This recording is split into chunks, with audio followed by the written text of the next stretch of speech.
Vamos lá. O Príncipe, de Nicolau Maquiavel.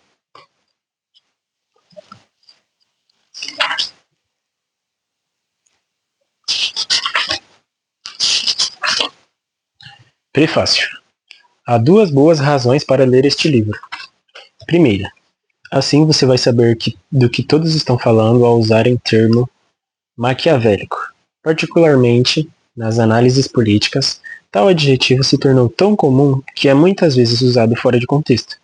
Isso se torna compreensível quando percebemos que muitos do que o utilizam nunca leram esta carta escrita por um cortesão da Renascença ao seu príncipe, o magnífico Lorenzo de Médici.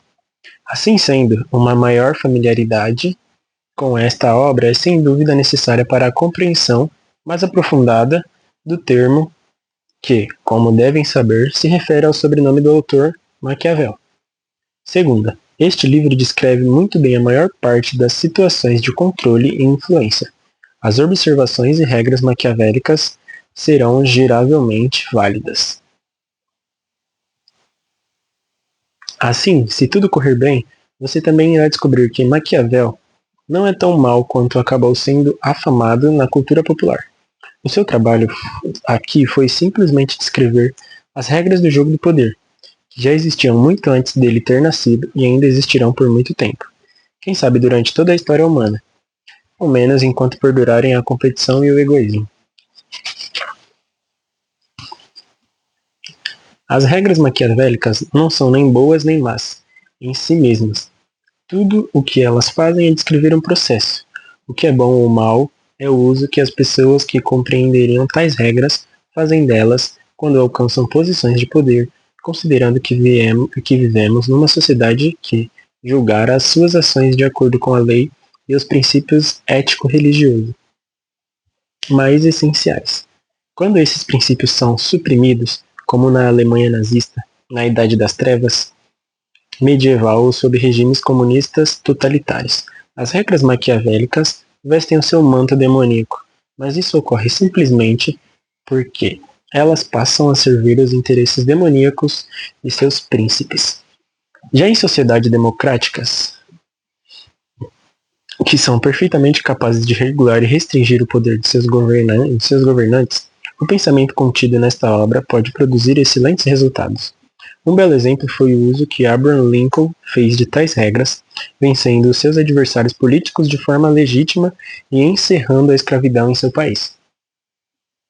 Para apreciar devidamente as lições que podem ser tomadas desta obra, faz-se necessário transportar a vivência e as linguagens medievais para a nossa era moderna. Por exemplo, a forma casual com a qual Maquiavel discorre sobre a necessidade de assinar oponentes políticos era algo que fazia todo o sentido para aqueles que desejavam alcançar o poder 500 anos atrás. Nos dias atuais, esperamos o termo assassinato. Poderia ser traduzido em reduzir o poder de alguém nas decisões da empresa e ou retirar aquele outro do seu cargo de ministro. E o que alguém ganha ao ler este livro? Ora, trata-se de um mapa do caminho com reflexões e lições sobre. Primeiro, sobressair-se aos demais numa disputa de poder. E, segundo, manter e expandir o seu poder sobre os demais, principalmente aqueles que desejam ocupar a sua posição atual.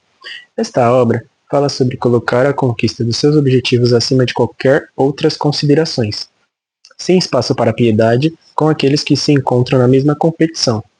Muitas das máximas que encontramos na mídia e na análise política, até hoje, nasceram do livro de Maquiavel. Os fins justificam os meios. É melhor ser temido do que amado. Se você vai lutar contra o príncipe, mate o príncipe, etc. Dessa forma, trata-se de uma leitura essencial para todo aquele que se encontra atualmente no meio ambiente extremamente competitivo, quiçá boa parte da humanidade, e espera prosperar de alguma forma. As regras maquiavélicas simplesmente consideram que, em todo caso, o instinto humano de todos os demais já será algo egoísta. Certamente há muitas outras formas de prosperar e sobreviver numa competição sem recorrer a tais lições. Sobretudo na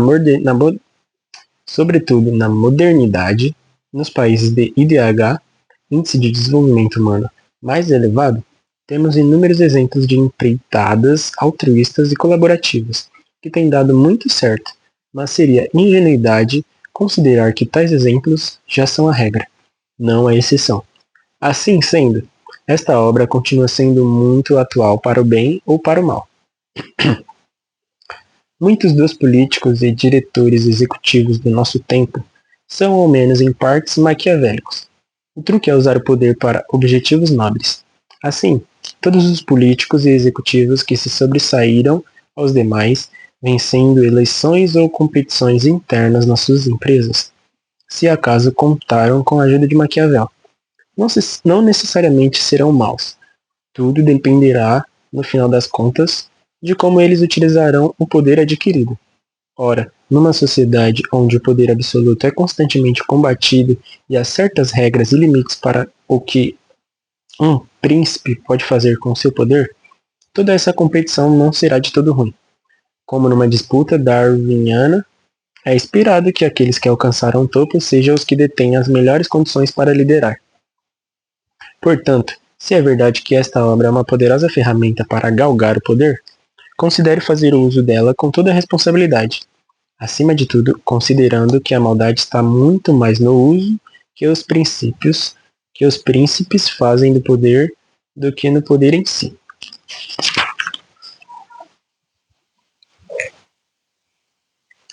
Dedicatória ao magnífico Lorenzo de Médici. Aqueles que desejam conquistar as graças de um príncipe costumam lhe trazer as coisas que consideram mais caras ou nas quais o vejam encontrar satisfação.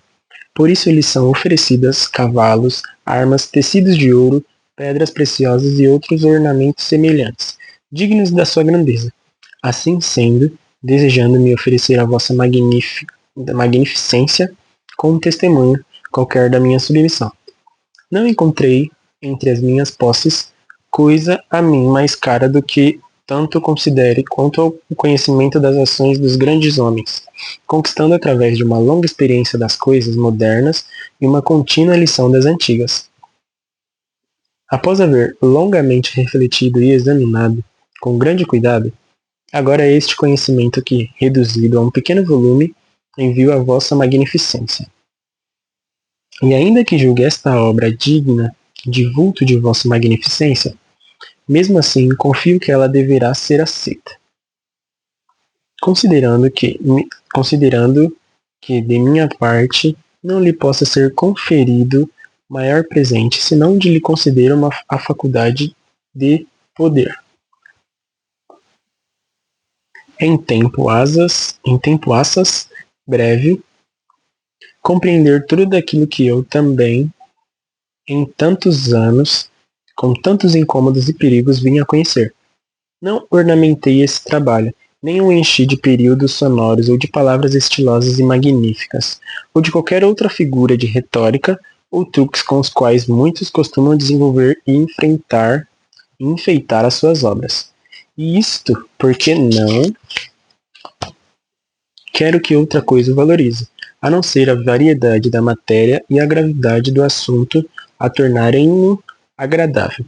Tampouco é meu desejo que se considere presunção se um homem de baixa e ínfima condição ousa discorrer e estabelecer regras a respeito do governo, dos príncipes, assim como aqueles que desenham a paisagem se colocam nas planícies para considerar a natureza dos montes e montanhas e, para observar aquelas que se situam em posição elevada sobre elas, também para bem conhecer o caráter do povo é preciso ser príncipe, e para compreender o do príncipe é preciso ser povo.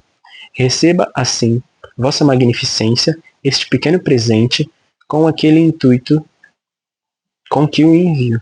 Nele, se diligentemente considerado e lido, encontrará o meu extremo desejo que lhe advenha da grandeza e que a fortuna e outras qualidades lhe prometem. E se vossa magnificência, das alturas em que se encontra, alguma vez voltar os olhos para baixo, notará o quão imerecidamente te suporta um grande e contínuo infortúnio.